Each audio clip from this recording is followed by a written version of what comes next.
করেছেন, বড় ইহসান করে, বড় মেহেরবানি করে আল্লাহ রাব্বুল আলামিন দুনিয়ার মধ্যে সবচেয়ে শ্রেষ্ঠ জায়গা আল্লাহর ঘর মসজিদ, সেখানে আসার তৌফিক দান করেছেন এবং কিছু কথা বলার এবং কিছু কথা শোনার তৌফিক দান করেছেন। এই জন্য দিল থেকে শুকরিয়া তান সকলেই বলি আলহামদুলিল্লাহ।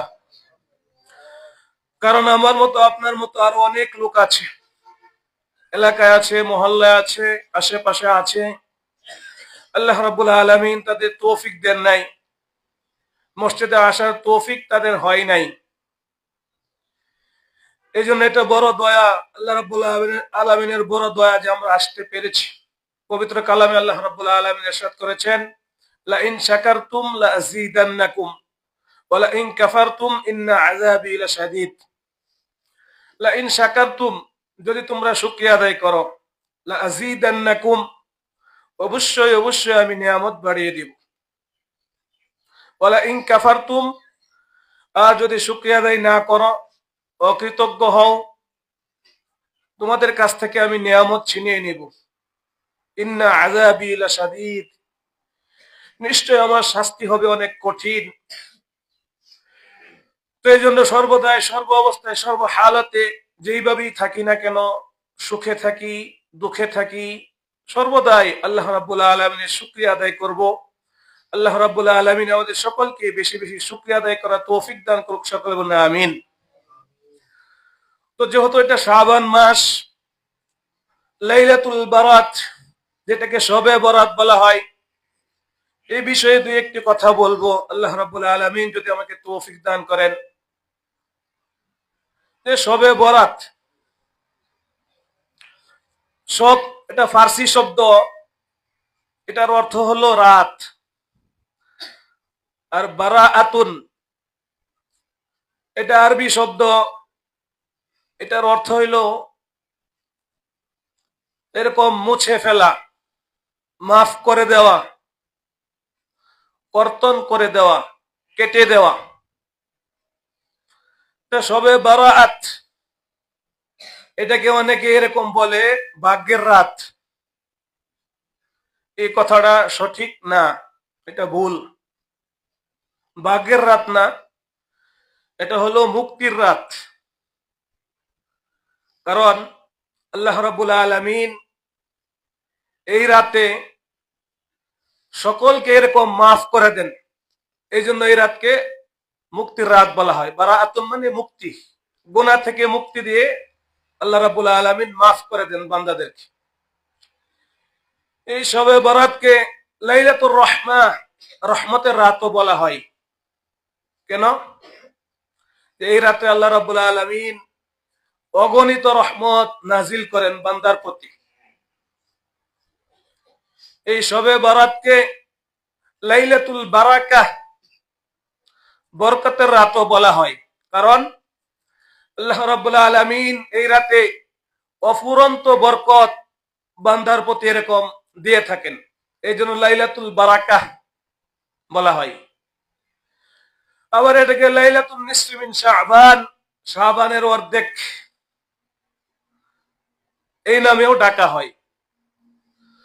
তো এটা আমাদের সমাজে, আমাদের দেশে যারা আহলে হাদিস একদল আছে, তারা একেবারে অস্বীকার করে যে লাইলাতুল বারাআত বলতে কিছুই নাই, বেশি বাড়াবাড়ি করে। আরেক দল আছে বেশি ছাড়াছাড়ি করে, মানে যে কাজগুলা করা যাবে না সেটাকেও তারা জরুরি মনে করে উৎসব পালন করতেছে, জাঁকজমক অনুষ্ঠান করতেছে। শরীয়তের হুকুম হলো বেশি বাড়াবাড়িও করা যাবে না, বেশি সারাসারিও করা যাবে না। তো শবে বরাতের ফজিলত কোরআন হাদিস দ্বারাই প্রমাণিত, এটা অস্বীকার করার কোনো সুযোগ নাই। আল্লাহ রাব্বুল আলামিন পবিত্র কালামে ইরশাদ করেছেন, ইন্না আনজালনাহু ফি লাইলাতিন মুবারাকাহ, যে আমি কোরআনকে নাজিল করেছি বরকতময় রাতে। এখানে বরকতময় রাতের ব্যাখ্যা করেছেন যারা তাফসীর করেন, ব্যাখ্যাবিদ আছেন, মুফাসসিরিনে কেরাম আছেন, তারা বলেন যে কোরআনকে আল্লাহ রাব্বুল আলামিন নাজিল করেছেন বরকতময় রাতে, এর অর্থ হইল যে শবে কদর, লাইলাতুল কদরের রাত্রিতে, যেটা রমজান মাসে শেষ 10 দিনে হয়ে থাকে। এটা কিছু কিছু মুফাসসিরিনে কেরাম বলেছেন। আবার কিছু কিছু মুফাসসিরিনে কেরাম বলেছেন লাইলাতুল বারাকা মানে যে শবে বরাতের রাতে আল্লাহ রাব্বুল আলামিন কোরআন নাজিল করেছেন। তো এই রাত্রে অসংখ্য ফজিলত আছে কোরআন হাদিস দ্বারা। হযরত মুয়াজ ইবনে জাবাল রাদিয়াল্লাহু তাআলা আনহু থেকে বর্ণিত, তিনি বলেন রাসূলুল্লাহ সাল্লাল্লাহু আলাইহি ওয়াসাল্লাম ইরশাদ করেছেন যে শবে বরাতের রাতে, লাইলাতুল বরাতের রাতে আল্লাহ রাব্বুল আলামিন বান্দার প্রতি রহমত নাজিল করেন, সৃষ্টির প্রতি রহমতের দৃষ্টি দেন এবং দুনিয়ার সমস্ত মানুষকে আল্লাহ রাব্বুল আলামিন এই রাতে মাফ করে দেন। সুবহানাল্লাহ বলে। তবে যারা শিরিক করে তাদেরকে মাফ করেন না, এবং যারা বিদ্বেষ পোষণকারী মানে হিংসা করে তাদেরকে আল্লাহ রাব্বুল আলামিন এই শবে বরাতের রাতে মাফ করেন না। তো এই হাদিস থেকে স্পষ্ট ভাবে বোঝা যায় যে কোনো অবস্থাতেই শিরিক করা যাবে না। কোরআনে আল্লাহ রাব্বুল আলামিন বলেছেন যে হযরত লুকমান আলাইহিস সালাতু ওয়াস সালাম তার সন্তানকে বলেছেন, ইয়া বুনাইয়া লা তুশরিক বিল্লাহ, হে আমার সন্তান শিরিক করিও না, আল্লাহর সাথে শরীক করিও না। ইন্না শিরকা লা যুলমুন আযীম, শিরিক হলো সবচেয়ে বড় গুনাহ। এজন্য কোনো অবস্থাতেই শিরিক করা যাবে না। হাদিসের মধ্যেও আসছে যে আল্লাহ রাসূল সাল্লাল্লাহু আলাইহি ওয়াসাল্লাম বলেন, লা ইয়াদখুলুল জান্নাতা মান কানা ফি কলবিহি মিসকালু যাররাতিন মিন কিবরিন, যার অন্তরে সরিষার দানা পরিমাণ হিংসা আছে, বিদ্বেষ আছে, সে জান্নাতে প্রবেশ করবে না। তো আমরা কি পেলাম এখান থেকে? দুইটা আমল পেলাম।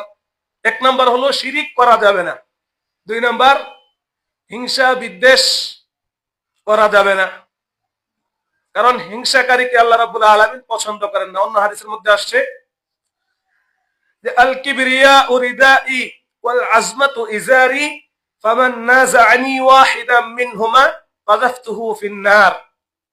আল্লাহ রাব্বুল আলামিন বলেন যে অহংকার, বরত্ব এটা আমার চাদর, বড়াই করা, অহংকার করা এটা আমার চাদর। ওয়াল আজমাতু ইজারি, এবং আমার ইজার। ফামান নাযাআনি ওয়াহিদাম মিনহুমা, এই দুইটার যে কোনো একটা নিয়ে যে ব্যক্তি টানাটানি করবে, ফাযাফতুহু ফিন নার, আমি তাকে জাহান্নামে নিক্ষেপ করব। এই জন্য কোনো অবস্থাতে হিংসা করা যাবে না। তাহলে হাদিসে কি পেলাম? হাদিসে শবে বরাতের রাতে আল্লাহ রাব্বুল আলামিন সমস্ত মানুষকে মাফ করে দেন। যারা শিরিক করে তাদেরকে মাফ করে না, যারা হিংসা করে তাদেরকে মাফ করে না। তো আল্লাহ রাব্বুল আলামিন শিরিক এবং হিংসা থেকে আমাদেরকে বেঁচে থাকার তৌফিক দান করুক। সকলে বলুন আমিন। অন্য হাদিসের মধ্যে আসছে আল্লাহ রাসূল সাল্লাল্লাহু আলাইহি ওয়াসাল্লাম বলেন, ইয়াকুম ওয়াল হাসাদা ওয়া ইন্নাল হাসাদা ইয়াকুলুন নার কামা তাকুলুন নারুল হাতাব। যে সাবধান, হুঁশিয়ার, তোমরা হিংসা থেকে বিদ্বেষ থেকে বেঁচে থাকো, দূরে থাকো। কেন? বা ইন্নাল হাসাদা ইয়াকুলুল হাসানাতি, যেরকম হিংসা বিদ্বেষ মানুষের নেক আমলকে ধ্বংস করে দেয়, এমন ভাবে যেমনি ভাবে কামা তাকুলুন নারুল হাতাব, আগুন শুকনা লাকড়িকে পুড়িয়ে ছাই করে দেয়। হিংসা বিদ্বেষ মানুষের নেক আমলকে এরকম পুড়ে ছারখার করে দেয়, বরবাদ হয়ে যায়, তার সমস্ত আমল নষ্ট হয়ে যায়। একজন এরকম পাশে একতলা বিল্ডিং করতেছে, দুইতলা বিল্ডিং করতেছে। এখন আমরা দেখে এরকম বলি যে টাকা আসে কোথা থেকে? সে দুইতলা বিল্ডিং করতেছে। রাস্তার পাশে একজন জমি ক্রয় করলো, আমরা এরকম হিংসা করি, বলি যে টাকা আসে কোথা থেকে? জমি কিনতেছে, ব্যাপার কি? এই যে ভিতরে জ্বলে, আরেকজনের ভালো দেখে, আরেকজনের উন্নতি দেখে, এটাকেই বলে হিংসা। আপনি তার জন্য দোয়া করেন, সে জমি রাখতেছে, রাখুক, সে বিল্ডিং বানাইতেছে, বানাক, বাড়ি করতেছে, আরো করুক। আপনি দোয়া করেন যে আল্লাহ তাকে বরকত দেখ, আমাকেও করা তৌফিক দান করুক। এটা থাকবে একজন মুমিন মুসলমানের দৃষ্টিভঙ্গি। কিন্তু আমাদের সম্পূর্ণ উল্টা। তো যাই হোক, যেই কথা বলতেছিলাম যে শবে বরাত, এটার ফজিলত কোরআন হাদিস দ্বারাই প্রমাণিত।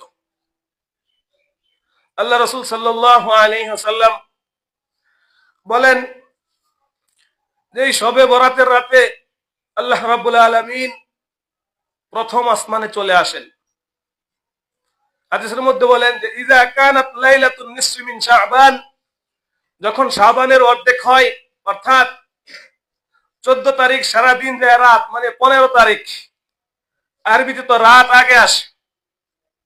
এই আজকে চাঁদের 14 তারিখ, যখন সূর্য ডুবে যাবে সাথে সাথেই 15 তারিখ শুরু হবে। এই 15 তারিখে হলো অর্ধেক, শাবানের অর্ধেক।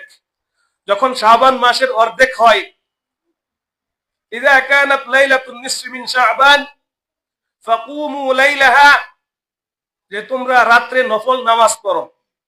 আল্লাহ রাসূল সাল্লাল্লাহু আলাইহি সাল্লাম বলেন যে রাতে নামাজ পড়ো, নফল নামাজ পড়ো, ওয়াসুমু নাহারা, তারপরের দিন রোজা রাখো। কেন? ইন্নাল্লাহ তাআলা ইয়ানজিলু ফিহা লিগুরুবিশ শামসি ইলা সামাঈদ দুনিয়া, এই শাবানের 15 তারিখ সূর্য ডুবার সাথে সাথেই আল্লাহ রাব্বুল আলামিন প্রথম আসমানে চলে আসেন। এসে এরকম ঘোষণা দেন, বলতে থাকেন ফায়াকুলু আলা মিন মুস্তাগফিরিন ফাগফিরাহ, যে দুনিয়াতে এরকম কোন পাপী বান্দা আছে নাকি যে গুনাহ করতে করতে তার জীবন এরকম ধ্বংসস্তূপে পরিণত হয়েছে, তার জীবন অন্ধকার, শুধু গুনাহ আর গুনাহ, পাপ আর পাপ, অন্যায় করতে করতে তার পিঠ এরকম দেওয়ালে ঠেকে গেছে, আর কোনো রাস্তা নাই। ফায়াকুলু আলা মিন মুস্তাগফিরিন ফাগফির লাহ, এরকম কোন পাপী বান্দা দুনিয়াতে আছে নাকি যে আমার কাছে ক্ষমা চাবে, আমি আল্লাহ রাব্বুল আলামিন তাকে মাফ করে দিব। সুবহানাল্লাহ বলেন।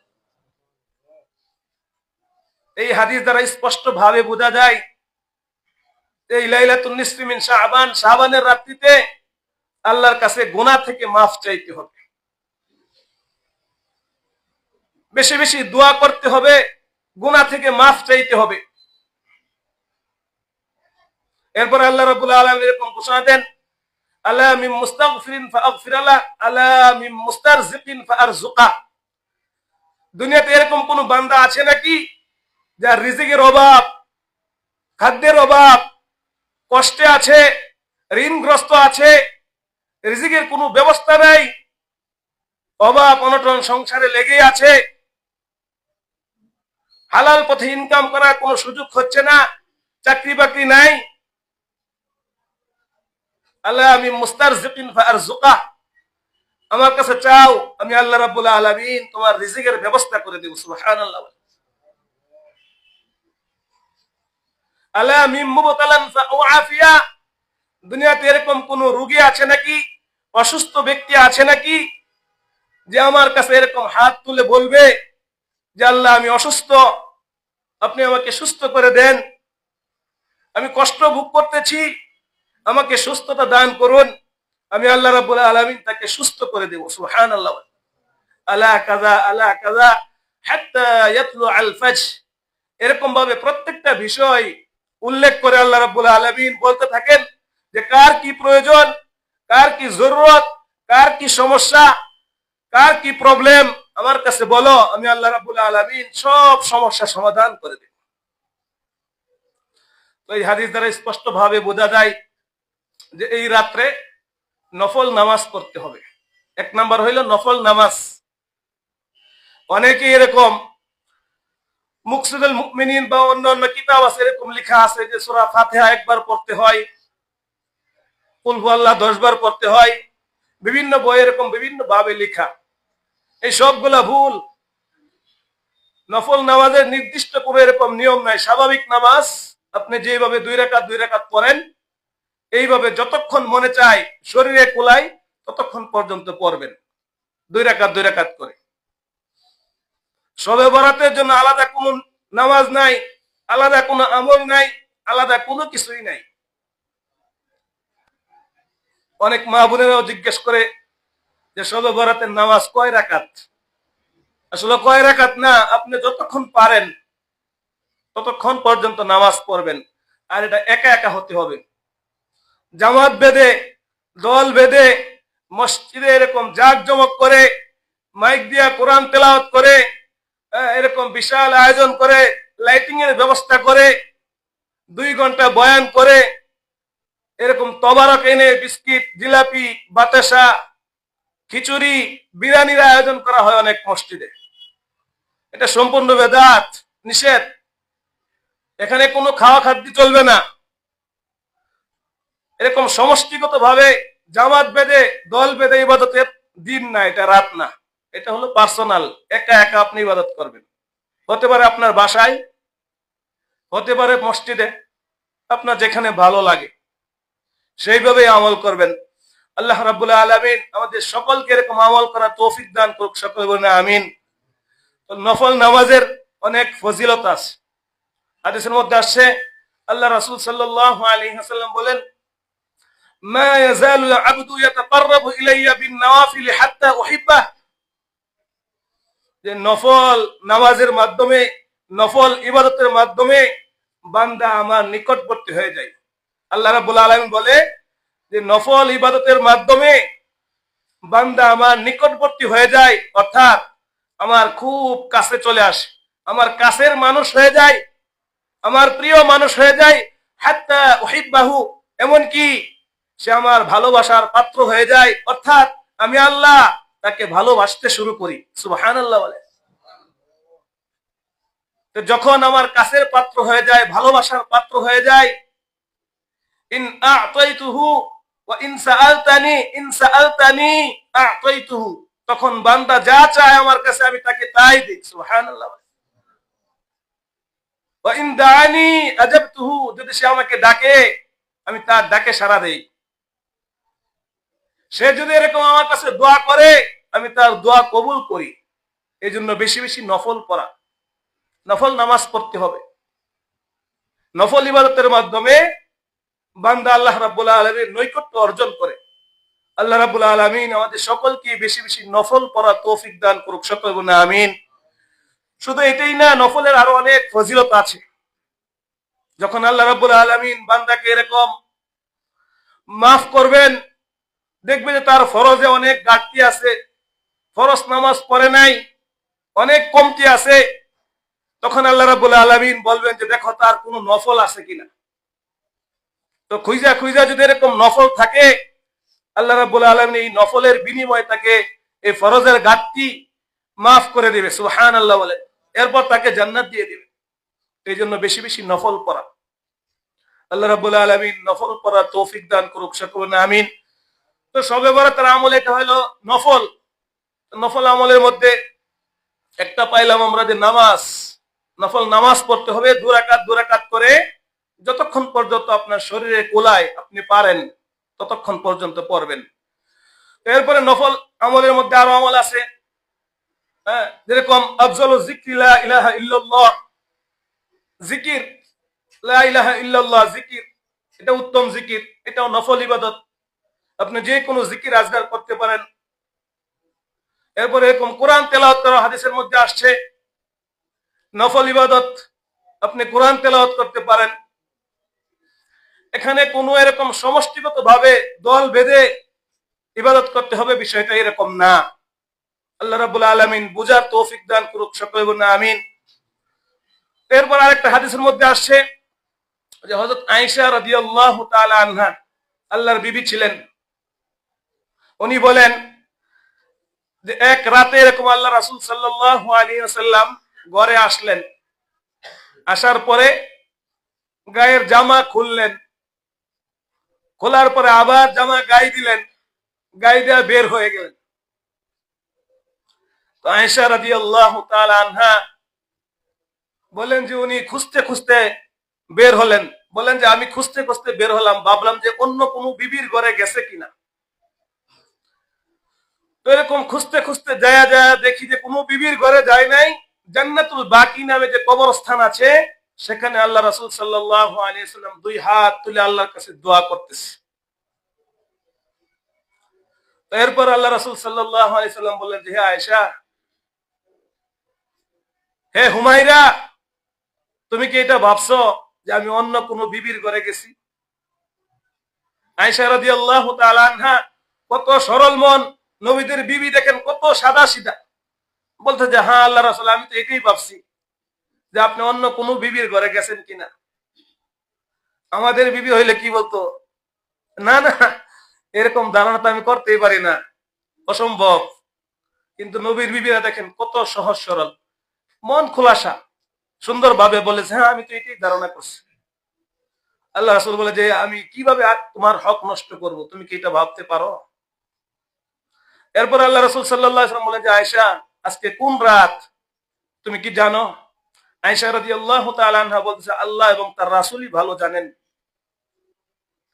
তখন আল্লাহ রাসূল সাল্লাল্লাহু আলাইহি ওয়াসাল্লাম বলেন যে আজকে হলো শাবানের রাত, লাইলাতুন নিসফি মিন শাবান। এরপর আল্লাহ রাসূল সাল্লাল্লাহু আলাইহি ওয়াসাল্লাম হাদিস বলেন যে আল্লাহু আযজা ওয়া জাল ইয়ানজিলু লাইলাতান নিসফি মিন শাবান ফায়াগফিরু লিআকসারা মিন আদাদি শা'রি গানামি কালবিন। আল্লাহ রাসূল বলে এই যে শাবানের রাত, আজকে এই রাতে আল্লাহ রাব্বুল আলামিন প্রথম আসমানে চলে আসেন, এসে এরকম তার অসংখ্য অসংখ্য অগণিত বান্দাকে আল্লাহ রাব্বুল আলামিন মাফ করে দেন, তার জীবনের সমস্ত গুনাহ খাতা মাফ করে দেন। সুবহানাল্লাহ বলেন। কি রকম, কি পরিমাণ? ওই যুগে বনু কালব নামে একটা গোত্র ছিল, গোষ্ঠী ছিল, তারা এরকম বকরি পালন করত, বিশাল হারে অনেক বকরি পালন করত। আল্লাহ রাসূল সাল্লাল্লাহু আলাইহি ওয়াসাল্লাম বলেন যে এই বনু কালব গোত্রের যত বকরি আছে, তাদের শরীরে যেই পরিমাণ পশম আছে, পশম তার চেয়েও বেশি সংখ্যক লোককে আল্লাহ রাব্বুল আলামিন এই শাবানের রাতে মাফ করে দেন। সুবহানাল্লাহ। ফায়াগফিরু লিআকসারা মিন আদাদি শা'রি গানামি কালবিন। এই হাদিস দ্বারা স্পষ্ট ভাবে বোঝা গেল যে আল্লাহ রাব্বুল আলামিন তার বান্দাকে এই রাতে মাফ করে দেন। আর আল্লাহ রাসূল এরকম জান্নাতুল বাকি নামক কবরস্থানে ছিল, সেখানে এরকম দোয়া করতেছে। এই হাদিস দ্বারা আমরা বুঝতে পারি যে শাবানের রাত্রি, এই রাতে কবরের পাশে যায় আমরা এরকম কবরবাসীর জন্য বাপ দাদা, নানা নানি, যাদের অবদানে আমি আজকে দুনিয়াতে আছি, বাপ দাদা এরকম তারা যদি আমাকে লালন পালন না করতো, আমি তো এই দুনিয়াতে থাকতে পারতাম না। তাদের তো হক তাদের জন্য দোয়া করা, কবরের পাশে যায় কবর জিয়ারত করে তাদের জন্য দোয়া করা। এই আমলটা এই হাদিস দ্বারা স্পষ্ট ভাবে প্রমাণ হয়। এখন অনেকেই বলতে পারে এরকম দল বেঁধে না। আমি শুরুতেই বলছি যে শবে বরাতের কোন আমল দল বেঁধে নাই, পার্সোনাল, একা একা করবেন, সব যা কিছু করবেন সব একা একা। কিন্তু আমাদের দেশের সিস্টেম উল্টা হয়ে গেছে। হাদিসের মধ্যে আসছে ইযা মাতাল ইনসানু ইনকাতা আনহু আমালুহু ইল্লা মিন সালাসাতিন, যে মানুষ যখন মারা যায় তার সমস্ত আমলের রাস্তা বন্ধ হয়ে যায়, কবরে আর কোনো সওয়াব পৌঁছে না। ইল্লা মিন সালাসাতিন, তিনটা রাস্তা খোলা থাকে কবরে সওয়াব পৌঁছানোর জন্য। আর সাদকাতিন জারিয়াতিন, এক নম্বর হলো সাদকায়ে জারিয়া, যে আপনি দান সদকা করলেন, আল্লাহ রাস্তায় খরচ করলেন, বাপ মার নামে টাকা পয়সা দান করলেন, এটা দিয়ে তার কবরে পৌঁছে। দুই নম্বর আও ইলমিন ইউনতাফাউ বিহি, এরকম এলেম যে এলেমটাকে এলমে নাফে, উপকারী এলেম বলে। যেমন আপনি একজনকে এলেম শিক্ষা দিলেন, সে আরেকজনকে শিক্ষা দিল, সে আরেকজনকে শিক্ষা দিল, এটার একটা সওয়াব সদকায়ে জারিয়া হিসেবে কিয়ামত পর্যন্ত তার কবরে পৌঁছবে। সুবহানাল্লাহ। তিন নম্বর আও ওয়ালাদিন সালিহিন ইয়াদউ লাহু, যেই ব্যক্তি দুনিয়াতে এরকম নেককার সন্তান রেখে গেছে, যেই সন্তান তার বাপ মার জন্য দোয়া করে হাত তোলে, মারা যাওয়ার পর তার বাপ মার জন্য দোয়া করে, এরকম নেককার সন্তানের দোয়া আল্লাহ রাব্বুল আলামিন তার বাপ মার কবরে পৌঁছায় দেয়। এই তিনটা মাত্র রাস্তা থাকে। তাহলে বাপ মার জন্য দোয়া করা এটাও তো একটা হক, আমাদের দায়িত্ব। সমাজে তো এরকম লোক নাই বছরে একদিন তার বাবার জন্য দোয়া করে বলে মনে হয় না। দোয়া করলেও যে হুজুর আসেন, দাওয়াত দেয় হুজুর রে, একটু খাওয়া দাওয়ার আয়োজন করে, আব্বার কবরটা একটু জিয়ারত করে দেন। কোরআন হাদিসে এটা সমর্থন করে না। আপনি আপনার বাবার জন্য দোয়া করেন, আপনি হাত তুলে দোয়া করেন। আল্লাহ রাব্বুল আলামিন আমাদের সকলকে কথাগুলোর উপর আমল করার তৌফিক দান করুক, সকলে বলেন আমিন। তাহলে আমরা কি পেলাম শবে বরাতের আমল সম্পর্কে? আলোচনা শেষ করে দিচ্ছি যেহেতু সময় কম। শবে বরাত কোরআন হাদিস দ্বারা প্রমাণিত, এটার বরকত ফজিলত আছে। এক নাম্বার হইল এটা ইনফেরাদি আমল, একা একা করতে হবে, কোন জাঁকজমক না, অনুষ্ঠান ভাবে না, লাইটিং করে না, বয়ানের মাধ্যমে না, বিশাল গণজমায়েত হয়ে দোয়া করলাম, হালুয়া মিষ্টি রুটি বিরিয়ানি খিচুড়ি আয়োজন করলাম, এটাকে শবে বরাত বলে না, এগুলা বেদাত। এটা উপলক্ষে এরকম হালুয়া রুটি করা যাবে না, আতশবাজি এরকম আতশবাজি করে, অনেক এরকম লাইট লুট জ্বালায় গেট সাদা প্যান্ডেল বানা, নিষেধ। এরকম পটাশ ফুটা, অনেক এরকম বোমা ফুটা, এগুলা সব নিষেধ। ইস্তেমায় একটা দল বেঁধে একসাথে অনেকক্ষণ জিকির, একসাথে দল বেঁধে এরকম সালাতুত তাসবিহ নামাজ পড়ে, এগুলা সম্পূর্ণ নিষেধ। আপনি একা একা করবেন, যা পারেন আপনার শরীরে কুলায়, সাধ্য সামর্থ্য অনুযায়ী চেষ্টা করবেন, নফল। এটা কোনো নির্দিষ্ট নাই যে 20 রাকাত 30 রাকাত 10 রাকাত 12 রাকাত, এরকম কোনো নির্দিষ্ট নামাজ নাই। যতক্ষণ পারেন আপনি 2 রাকাত 2 রাকাত নফল নামাজ পড়বেন। 1 2 নাম্বার জিকির আজগার করবেন, কোনো সমস্যা নেই, যা পারেন। 3 নাম্বার কোরআন তেলাওয়াত পারেন, করবেন, কোনো অসুবিধা নাই। 4 নাম্বার এরকম দোয়া করবেন, আল্লাহর কাছে দোয়া করবেন আল্লাহ পাক যেন নিজের জীবনের সমস্ত গুনাহ খাতা মাফ করে দেয়। কারণ শুরু থেকে আমি হাদিস বলছি, এই রাতে আল্লাহ ডাকিয়ে ডেকে বলে বান্দাকে যে বান্দা কার কি প্রয়োজন, কে কি পরিমাণ পাপ করছো তুমি তো জানো, আমার কাছে চাও, ক্ষমা চাও, আমি ক্ষমা করে দিব। তো এরকম 4 নাম্বার গুনাহ থেকে মাফ চাইবো। 5 নাম্বার বাপ মার কবর যারা মারা গেছে, সম্ভব হলে তাদের কবর জিয়ারত করে তাদের জন্য দোয়া করব, এর বেশি আর কিছুই না। তারপরের দিন 6 নাম্বার তারপরের দিন রোজা রাখবো। তো রোজা আসলে একটা না, শবে বরাতের রোজা একটা না, প্রত্যেক মাসে এরকম চাঁদের 13, 14, 15 তারিখ রোজা রাখা সুন্নত। তো 13, 14, 15 আপনি রাখতে পারেন, কোনো অসুবিধা নেই। হাদিসের মধ্যে আসছে আল্লাহ রাসূল সাল্লাল্লাহু আলাইহি ওয়াসাল্লাম এই শাবান মাসে এত রোজা রাখতেন, রমজান বাদে অন্য কোনো মাসে এই পরিমাণ রোজা রাখতেন না। মানে শাবান মাসে এত বেশি রোজা রাখতেন। রমজানে তো 30টাই রাখতেই হবে, 29, 30 যাই হোক, শাবান মাসে আল্লাহ রাসূল সাল্লাল্লাহু আলাইহি ওয়াসাল্লাম সবচেয়ে বেশি রোজা রাখতেন রমজানের পরে। তো একটা না রোজা, একটা না যে পরের দিন রাখলাম, শুধু এরকম না, যার যার সাধ্য অনুযায়ী সামর্থ্য অনুযায়ী যতক্ষণ পারেন 1টা 2টা 3টা 4টা 5টা রাখবেন, কোনো বিধি নিষেধ নাই। এটাই হলো শবে বরাতের আমল। এর বাইরে অন্য কিছু আমল নাই, যে খাওয়া দাওয়া যা কিছু বলেন এগুলো কিছুই নেই। এখানে তো সম্পূর্ণ নিষেধ, সবাই জানেন। কোনো মিষ্টি আনার দরকার নাই, কোনো বাতাসার দরকার নাই, কোনো বিস্কিটের দরকার নাই, কোনো কিছু দরকার নাই। 8:30 জামাত, 8:30 জামাত হবে, তারপরে যার যার আমল করবেন। আমরা প্রত্যেক বছরে যে দল বেঁধে সমষ্টিগত ভাবে যে আমলগুলা করি, এটা কোনো ইসলামের হুকুমের মধ্যে পড়ে না। এই জন্য এটা আমরা যদি আমল না করি তাহলে আমরা বয়ান করে লাভ কি? আমার কথা কি আপনারা বুঝেন নাই? অনেকেই তো বলবেন যে হুজুর কি শবে বরাত হইলে কিছুই খোঁজ পাইলাম না, টের পাইলাম না, হুজুর মনে হয় কিছু জানে না। শবে বরাত টের পাওয়ার কি আছে? এটা নফল ইবাদত, আপনি যা পারেন আপনার সাধ্য অনুযায়ী করবেন। এখন যারা পরে আসছেন তারা তো এই বয়ান শুনেন নাই, ব্যস্ত লাগাইবো তারাই। যারা শেষে আসে, সবার পরে আসে, শুনে না, তারাই উল্টা পাল্টা করে বেশি। এই জন্য আল্লাহ পাক সকলকে আমল করা তৌফিক দান করুক, সকল বলেন আমিন। হাদিসের মধ্যে আসছে আল্লাহ রাসূল সাল্লাল্লাহু আলাইহি ওয়াসাল্লাম বলছেন, আহসু হিলাল শাবান লিরমাদান,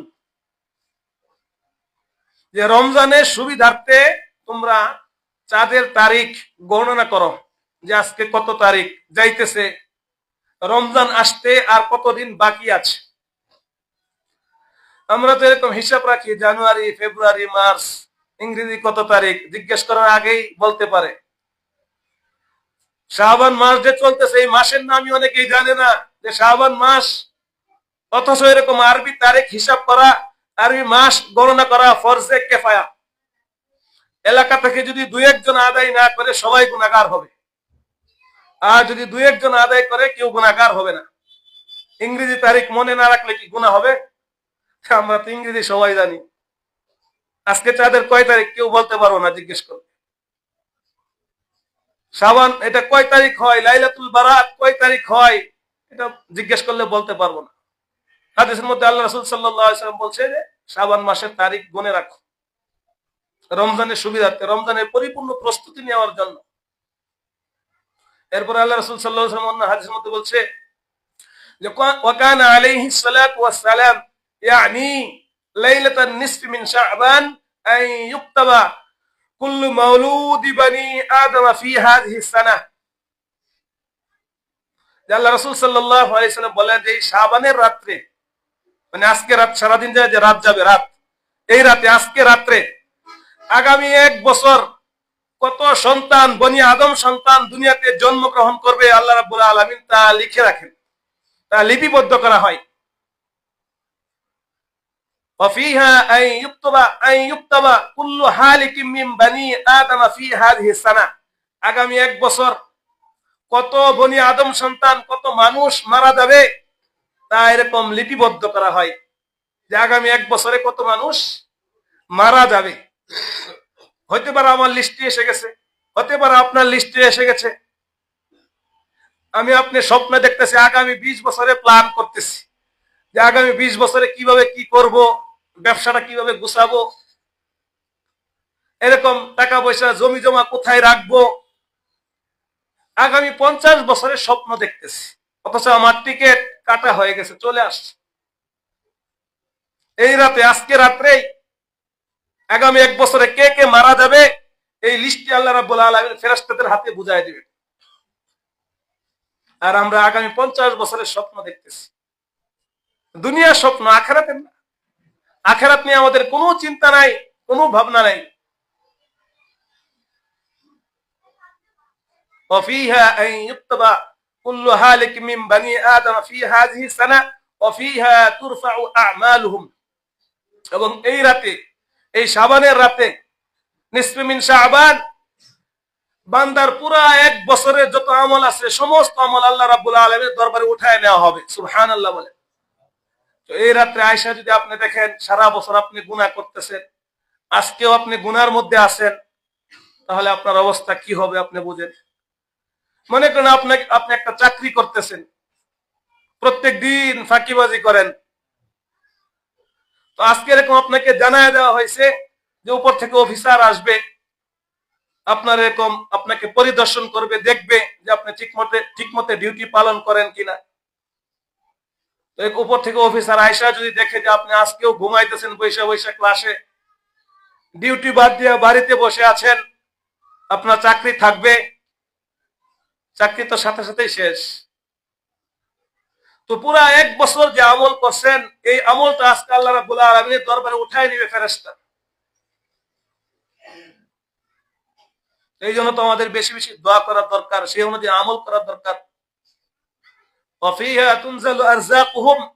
এবং আজকে এই রাতে আগামী 1 বছরের রিজিক, বান্দার রিজিক আল্লাহ রাব্বুল আলামিন ফেরেশতাদের হাতে বুঝায় দিবেন।